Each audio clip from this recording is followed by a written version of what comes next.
Александр Шохов, Валерий, роман в стихах, глава первая. В Москве, уютной, летней, шумной, среди фонтанов и цветов, часа в 4 пополудни бродил герой моих стихов. Он был красив, как ангел нежный. Костюм, продуманно небрежный, из тонкого, как воздух, льна, струился, будто бы волна. Он шел неспешной походкой вдоль по бульварному кольцу, и было видно по лицу, душа его в стране далекой, а здесь лишь телом он одним. Давайте ж следовать за ним.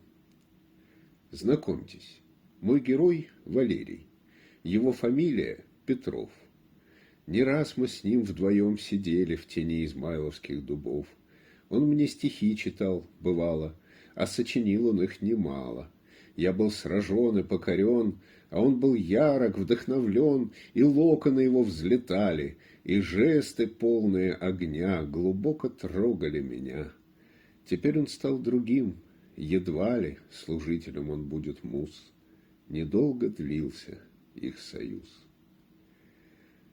Пройдя Рождественским бульваром, он вышел на бульвар Цветной. А значит, к Лариной Варваре направил стопы мой герой. Он был влюблен в нее со школы, ее насмешки и уколы терпел с покорностью. Но вот теперь он в гости к ней идет. Она в красивом летнем платье дарит улыбку, нежный взор, и кружевной хрустит узор, когда смыкаются объятия. Я рада, прибыл ты вчера? Вчера, и позвонил с утра. Что ж, проходи. Не ожидала. Я много думал о тебе. Ты хочешь чаю? Нет, пожалуй. Ну, расскажи мне о себе. Что ж рассказать? Я отучился, в учебе в целом отличился, недавно получил диплом. Сейчас же думаю о том, не зря ли я погорячился, и на вопрос о том, чей Крым, работодателям своим сказал, что русский. Испалился, как Штирлиц в ставке у врага. Ты не меняешься. Ага. Я очень рад, что Оксфорд в прошлом. Я рада, что ты вновь в Москве. Могу сказать, я, между прочим, чуть-чуть скучала по тебе. Нашла тетрадку со стихами, прочла. И что же? Между нами искрило, видимо, тогда. Искрило, явно. Сквозь года становится все очевиднее, что я был молод и влюблен. Да, был. Ведь прошлое не сон, его не позабыть. Обидно, что ты не отвечала мне, а я страдал, горел в огне. Мой бедный юноша-романтик, тебе на ушко привязать могу, как котику, я бантик, чтоб меньше начал ты страдать. Скажи, Варвара, без издевок, без этого ведь я веревок из нервов сердца моего. Ужель не значит ничего в твоих глазах моя влюбленность? Меня ты сможешь ли любить? Или прикажешь все забыть? Я молча проявлю покорность, уйду, и более никогда тебя не потревожу. Да, похоже, чувств твоих, Валерий, туманный Оксфорд не смягчил. Ты тот же мальчик. Трудно верить, что ты взрослей не стал. Просил я без насмешек и уколов. Ну ладно. Я скажу два слова. Мужчина действует. И что? Так действуй. Или мешает кто? Валерий подошел вплотную, обнял ее, приник к кустам, себе почти не веря сам. Он весь отдался поцелуям, но в сладкий миг дверной звонок его от девушки отвлек. Ты ждешь кого-нибудь? Сегодня Сережа обещал прийти. И кто же это? Будь спокойным, прошу. Да ничего, иди. Он снова в кресло сел, но сердце его плясало, словно дверцу пробить стремилось в груди. Он не владел собой почти. Сережа, толстый и уютный, с букетом роз в дверях возник. Варвара с вазой в тот же миг явилась. Было очень трудно спокойно улыбнуться, встать и толстую ладонь пожать. Знакомьтесь, Это одноклассник. Валерий прилетел вчера. А это мой жених, Апраксин Сергей. Рад видеть. Мне пора. Валерий, пожимая руку, в душе испытывая муку, вдруг осознал, что все игра. Бежать из дома, со двора, забыть о прошлом безвозвратно и чувства бурные смирить, порвать связующую нить, вернуть себе себя обратно. Он выбежал из двери прочь. Никто не мог ему помочь. Он позвонил мне в сложных чувствах. Мы тотчас встретились в кафе, и эту сцену, хмурясь грустно, он рассказал в деталях мне. Похоже, что ты любишь сильно. Я так ошибся, как обидно. Но ты ни в чем не виноват. В любви нет страха, говорят. Что страха нет, то это верно. Как мог я даже не спросить, свободна ли она? Не ныть. Будь мужиком, ведь нет сомнения, что поцелуй ваш был хорош. Как под гипнозом. Друг мой, что ж. Скажу тебе, Валерий, честно, ведь женщины не могут знать, что чувствуют. Как интересно. Есть лишь у чувств над ними власть. Ответа на твои вопросы она не знала. Тут все просто. Варвара, как ты не ревнуй, забыть не сможет поцелуй. Ужели чувства, что проснулись в миг единения наших губ, все отношения сотрут с Сережей этим? Не волнуйся, загадка женщины проста. Все чувства ставят на места. Ах, молодость, как много пыла, как много трепета и льда ты нам, волшебница, дарила, и после скрылась ты. Куда? Как живы первые признания, волнение первого свидания, волна любви, желаний, стон. Но все проходит. Вот закон. Валерий, младший мой товарищ, наверное, понять не мог, как много в жизни значит рок, как рушит он расчеты наши, как, подчиняясь лишь любви, меняем жизни мы свои. Могу сказать вам, что Варвара, саму себя стремясь понять, не из коварства вовсе стала на поцелуи отвечать. Когда ее обнял Валерий, она почувствовала в теле истомы сладкой забытье, и вдруг сдалась. Из губ ее букет был сорван поцелуев, и слабость разлилась в ногах. Она едва сказала «ах», а в теле бабочки, чаруя, кружились, словно лепестки прекрасных роз, нежны, легки.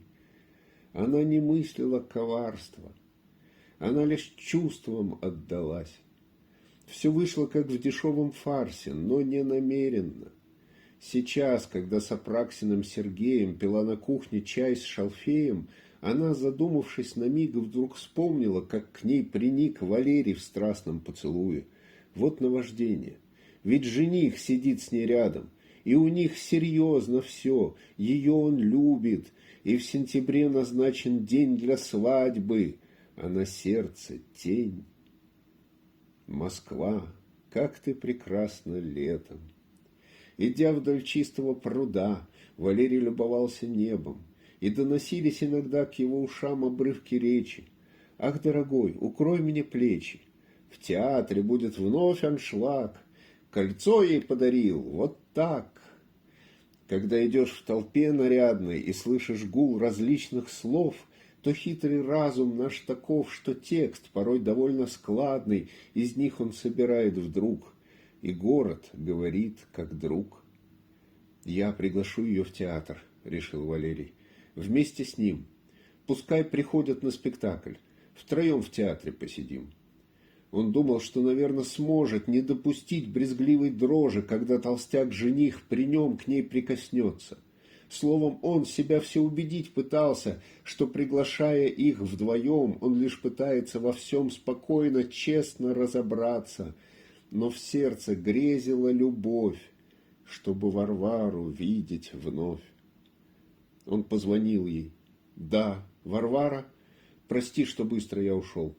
И ты прости, я бы не стала, ты понимаешь.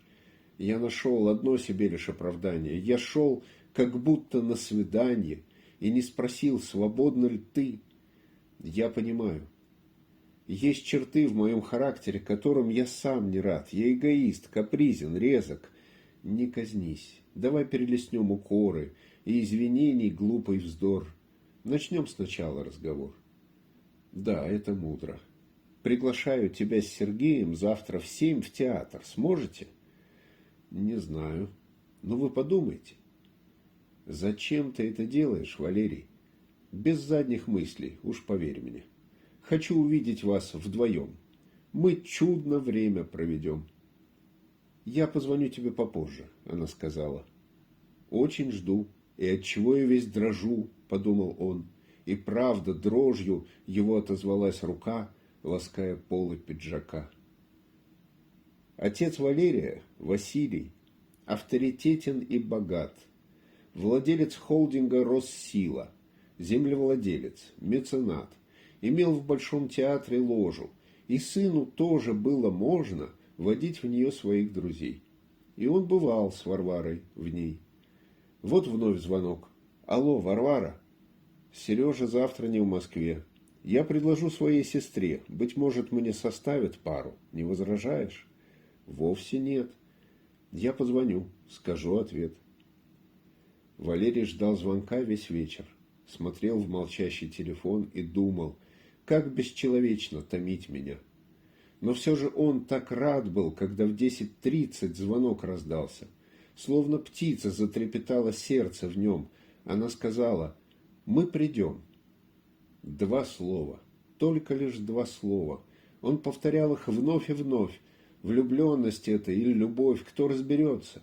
Видеть снова ее в последний, может, раз. Вот все, что он хотел сейчас. 2024 шел год.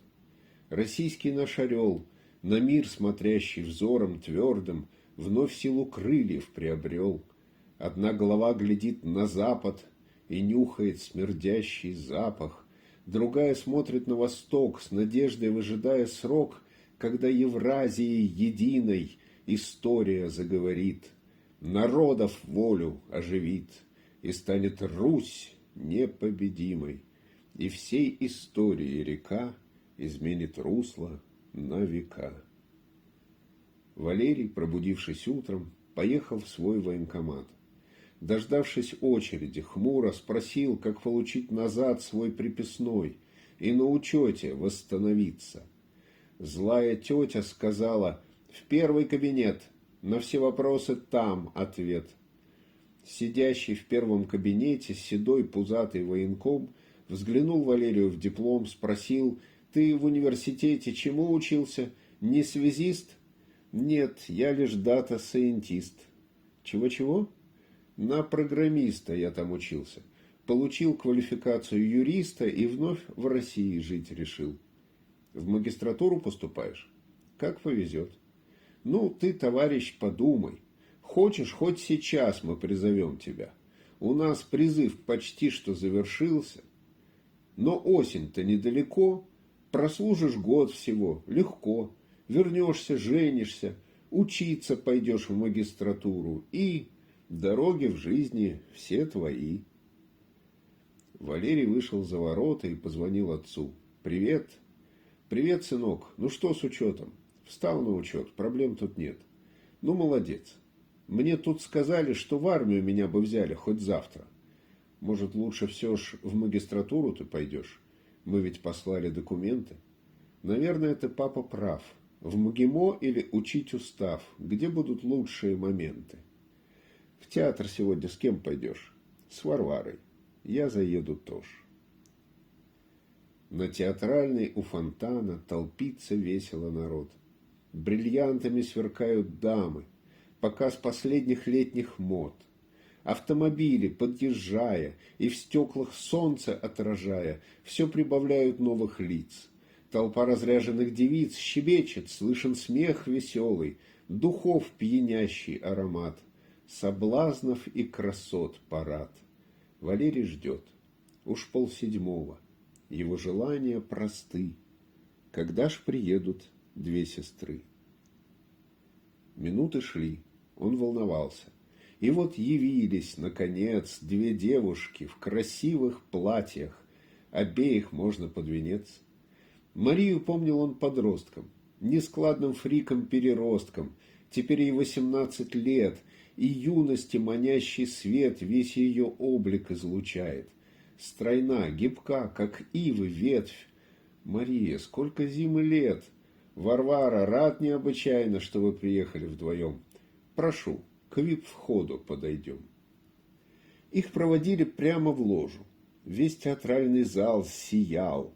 Валерий ждал, когда предложат всем им шампанского бокал. И вот шампанское налито. Ну что же, перла дольче вита, и золотые пузырьки ласкают нежные языки. Великолепная Варвара, глядя на блещущий портер, сказала: «Я с тобой, Валер, назад 3 года здесь бывала. Все та же ложа, тот же вид, как быстро времечко летит». Да, я тому назад 3 года на месяц прилетал в Москву. Бродили под дождем с тобою, ты помнишь? Помню. На мосту большом стояли Москворецком и пили чай. На Павелецком, ты помнишь, были мы в кафе? Твой суп изгадил брюки мне, а через день случилась ссора. Прости, была я не права. Ты так легко произнесла, что не права. Одно лишь слово. Ужель все эти годы зря я так наказывал себя? Мария, глядя на Варвару, произнесла: «Простите, но мне кажется, что вы как пара так мило миритесь». Одно лишь я хочу еще добавить. Да, я влюблен, к чему лукавить? Он на колено встал пред ней. «Варвара, будешь ты моей?» И протянул кольцо с бриллиантом. Серьезно? Боже, вот сюрприз! Слова Марии вдруг слились с аплодисментами, и плавно свет начал гаснуть. Первых нот уж звуки понеслись вперед. Варвара словно бы застыла. Ее понять любой бы мог, ведь предложение получила она внезапно, и у ног ее ответа ждал Валерий. Она сказала: «Я не верю, что поступил ты так со мной. Ведь я обручена, друг мой. Уже ли ты душой наивной решил, что можешь предложить, и я все брошу? Как мне жить? Ведь без тебя пустой картиной вся жизнь является моя. Я не могу. Прости меня». Мария плакала тихонько. Валерий встал, держа кольцо. Он помрачнел. «Прощение горько», — он произнес. «Твое лицо сказала «да». Ведь ты, Варвара, со мною вместе, правда, пара. Я знаю, любишь ты меня, но слово, данное храня, не можешь мне дарить надежду. Я уважаю это, да. Ты не давала никогда мне ни намека, но ведь между телами нашими сейчас искрит, ты чувствуешь? Для нас нет ничего важнее на свете, чем этот миг». Он руку взял ее и нежно пальцы встретил своими, и в кольцо попал один из пальчиков Варвары. «Ну что ты делаешь? Не надо. Ты не добьешься ничего. Ведь правда, я люблю его». Он с губ Варвары попытался сорвать покорный поцелуй, но нет. «Остынь и не балуй». Она нахмурилась. Он сдался. «Я знаю, любишь ты меня». «Люблю. Доволен. Я ни дня не прожила все эти годы без тайной мысли о тебе. А ты исчез. Вчера же снова явился вдруг. И что теперь? Кольцо твое меня украсит, но если завтра волны страсти, что тебя носят вот сейчас, вдруг разнесут на годы нас, что если новое безумие, эмоции от глупых ссор разрушат тонких чувств узор, и словно месяц в новолунье любовь нам станет не видна, я снова буду жить одна. Прости, я должен был бороться. Теперь, когда я стал взрослее, я много понял. Успокойся. Я буду до скончания дней с тобою рядом. Эта сила, что нас с тобой соединила, мощнее, чем любой конфликт. Да, будет ссор короткий миг, но снова солнце засияет, и я клянусь тебе, клянусь, Я никогда не отступлюсь от слов своих. Я это знаю, я верю, ты в меня влюблен, но дай мне время. Снова он. Я знаю, ты меня ревнуешь, но я надеюсь, ты поймешь. Пока меня не поцелуешь, я не поверю. Ах, ну что ж. Теперь сама она подходит и поцелуем нежным сводит его с ума. Ну, наконец, Мария шепчет, я сердец со стороны биения слышу. Как же завидую я вам. Ваш упоительный роман поэт какой-нибудь опишет. И сестры нежно обнялись, и слезы девичьи лились. Еще шампанского! Валерий, вдыхая этот сладкий миг, как будто на седьмом был небе, как будто в сердце бил родник. Дверь ложи тихо отворилась, Василий скромно появился. За ним вошел официант. Отец приобнял сына.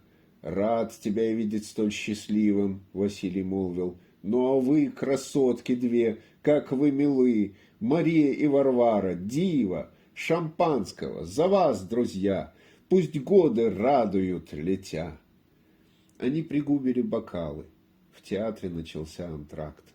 «Где учитесь теперь, Варвара?» — спросил Василий. «На истфак, в магистратуру поступаю.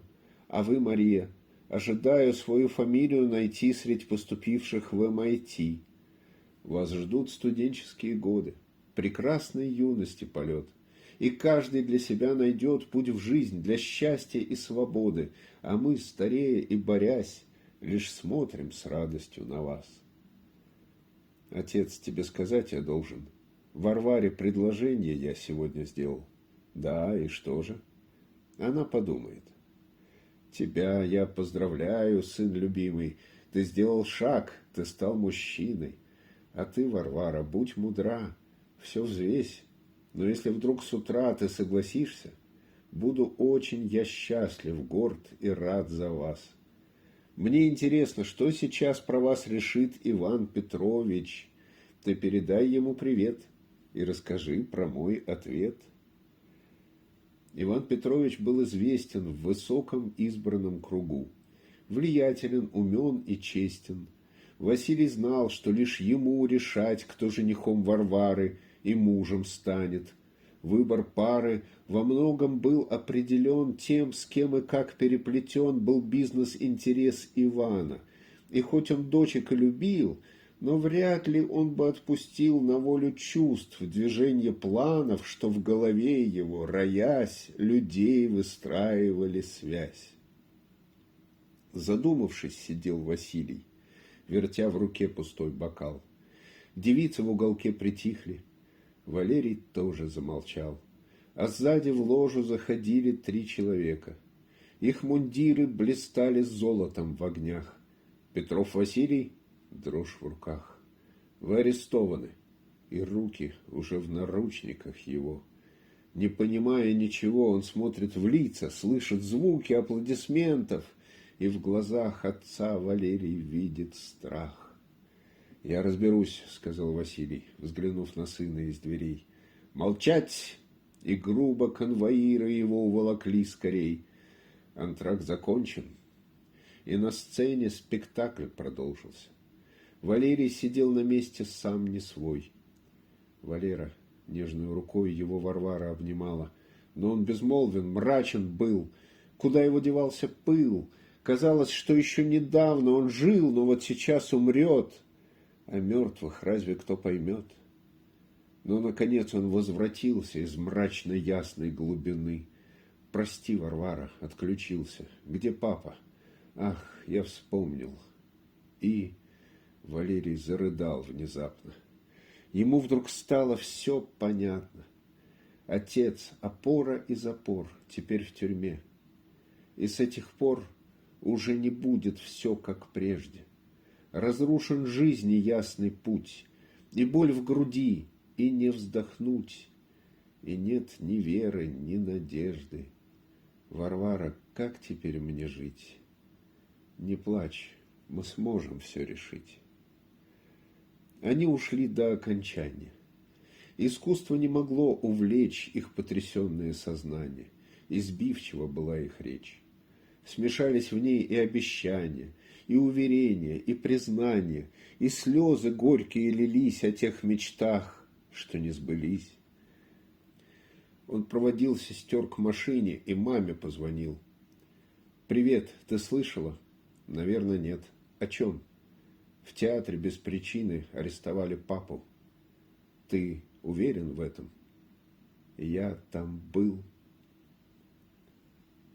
Когда родители в разводе, то детям трудно их понять. А человеческой природе претит реальность принимать. Валерию 12 было, когда разъехались уныло его родители. С тех пор Валерий, как парламентер, меж ними отношения снова выстраивал. Число обид все множилось. Не наградит никто труды парламентера. Когда разрушена любовь, то нет причин встречаться вновь. Анастасия Львовна, мама, после развода через год решилась замуж за Степана. Василий злился. Он развод воспринял будто оскорбление, и потому ее решение казалось наглостью ему. Степан богат был, потому Василий проявил умение, и ожидаемый успех его вознес на самый верх. Одно удачное решение соединялось вдруг с другим, стеля дорогу перед ним. Анастасия в браке новом двоих родила сыновей, Андрея и Петра. Ни слова Василий не направил ей, не поздравлял, детей не видел, Степана тихо ненавидел, и сам с эскортницами лишь замечен был.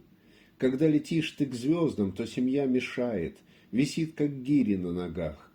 Василий в праведных трудах, вопросы важные решая, едва мог с сыном разделить в неделю час, поговорить. Валерий с братьями по маме дружил, подарки им дарил, играл, гулял, и со Степаном он в добрых отношениях был.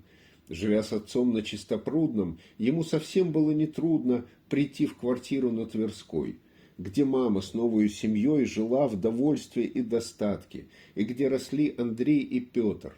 Валерий весел был и добр, и братья, славные ребятки, его любили всей душой, и были все семьей большой. И вот теперь, после ареста, Валерий к маме поспешил. Степан с Анастасией вместе его встречают. «Расскажи, как это было», — его просит Степан, и видно, что уносит его эмоций водопад. Валерий начал невпопад. Сидел он в ложе вместе с нами. Анастасия налила ему пустырник и взяла его за руку. В телеграмме она сказала, говорят, Минобороновский подряд он с нарушениями исполнил. Хищение, взятки, чистый бес. Никто и слова не промолвил из тех, кто проводил арест. Наручники надели словно отец виновен уголовно и грубо в двери увели. В Лефортово его везли, сказал Степан. Его юристы уже работают над тем, чтоб вышел он. Ну а тебе, чтоб не достали журналисты, у нас неплохо бы пожить. Согласен? Да. Ну так и быть. Во сне являлись лишь кошмары. Он спал в восточной гостевой. То плечи нежные Варвары он видел, то отца в сырой тюремной камере с окошком под потолком, то вдруг немножко его пугая, перед ним Иван Петрович вдруг один стоял, смотря с усмешкой легкой, и говорил: «Я не отдам дочь за тебя, ты, мелкий хам, решил расстроить брак с Сережкой?» И тут же видел, как Сергей, сопя, целует шею ей. Но утро ясное настало. Валерий не хотел вставать. Ему казалось, очень мало мог этот день пообещать. Но мамин завтрак был прекрасен. Глазунья, блинчики с колбаской, зеленый чай, варенье, мед. И жизнь уже на лад идет. Варваре бросил сообщение. «Какие новости, привет?» Но не пришел еще ответ. Быть может, спит? Вчера, наверное, весь вечер провели они в семье за разговорами. Он позвонил партнеру папы, но новостей и тот не знал. Тогда он с братьями и мамой на Южный двинулись в вокзал речной, где крытый парк для деток создал московский архитектор. Он назван «Островом мечты». Андрей и Петр до тошноты кружились там на каруселях, ходили в разные кафе. Мы в прошлый раз летали все. Аттракцион «Полет в туннеле». Валера с нами, прям с утра. Мы вместе с ним. Ура! Ура! Смотря как радуются дети, невольно забываем мы про наши беды. Очень эти мгновения для нас ценны. Валерий чуть душой оттаял, пока он с братьями и мамой бродил по острову мечты, краю добра и красоты. Он каждый час писал Варваре, звонил на номер городской и длинные гудки с тоской печально слушал. На экране все сообщения его как непросмотренные, но он все же не утратил веры. Часу в 10 вдруг звонок. «Варвара, ты?» «Привет, Валерий. Прости, я просто сбилась с ног. Хлопот сегодня очень много. Ты где?» «В Америке. Дорога чуть утомительна была. Мой папа попросил меня сопроводить в пути Марию, теперь студентку MIT. Я здесь на месяц». «Что, прости? Ты мне вчера не говорила, что срочно хочешь улететь?» «Могли мы просто не успеть». «Я понимаю». Вдруг Валерий и впрямь реальный смысл постиг. Иван Петрович, старый гений, изящно разрешил конфликт.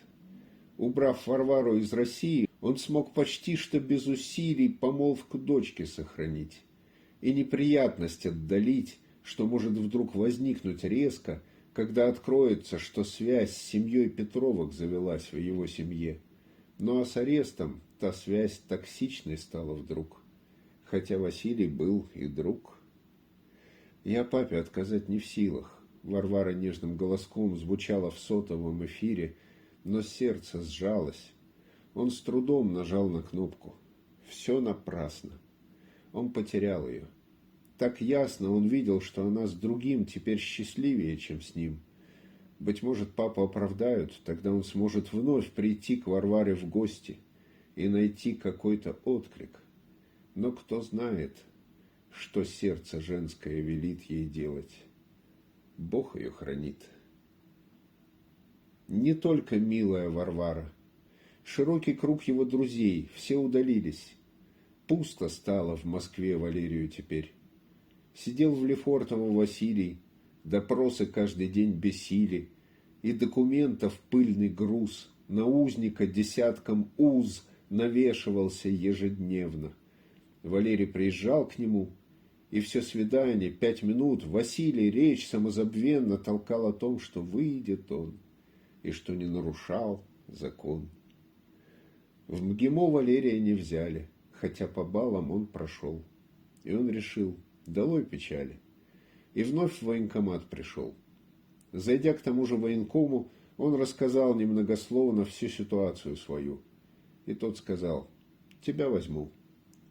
Так через день, уже обритый, Валерий отбывал в войска. Я подбодрить его слегка пришел на проводы. Сердитым Валерий был на всех друзей, но рад улыбке был моей. Он в Курской области на службу, определен в погранвойска. Исправно и усердно служит, мне часто пишет. Но тоска, как вижу я, одолевает его порою. Я не знаю, что ждет Валеру впереди. Но поживем и поглядим. Роман в стихах писать я начал. И все онегинской строфой. И в нем Валерий, мой герой, ожил, смеется, любит, плачет. Я благодарен очень ей, строфе онегинской моей.